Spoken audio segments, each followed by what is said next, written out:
George Flint loved to eat. Each day at noon, he closed his camera shop for 2 hours and went home for a big lunch.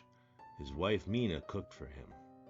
George was a bully, and Mina was a timid woman who did everything he asked because she was afraid of him. On his way home for lunch one day, George stopped at the butcher shop and bought a pound of liver. He loved liver. He would have Mina cook it for dinner that night. Despite all his complaints about her, she was a very good cook. While George ate his lunch, Mina told him that a rich old woman in town had died. Her body was in the church next door. It was in an open coffin. Anyone who wanted to see her could. As usual, George was not interested in what Mina had to say. "Got to go back to work," he told her. After he left, Mina began to cook the liver. She added vegetables and spices and simmered it all afternoon, just the way George liked it. When she thought it was done, she cut off a small piece and tasted it.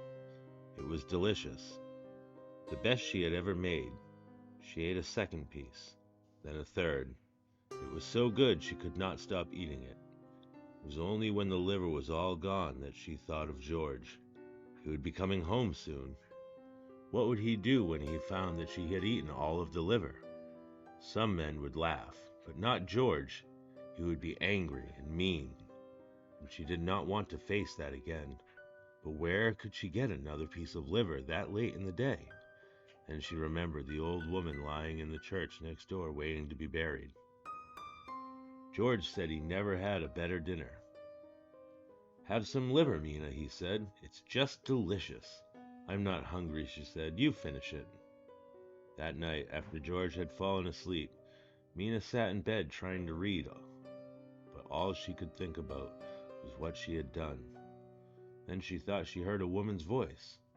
"Who has my liver?" it asked. "Who has it?"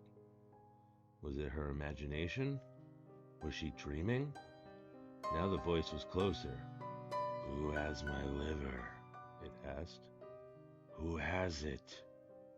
Mina wanted to run. "No, no," she whispered.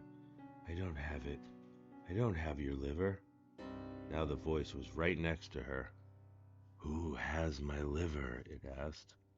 "Who has it?" Mina froze with terror. She pointed to George. "He does," she said. "He has it." Suddenly the light went out, and George screamed and screamed.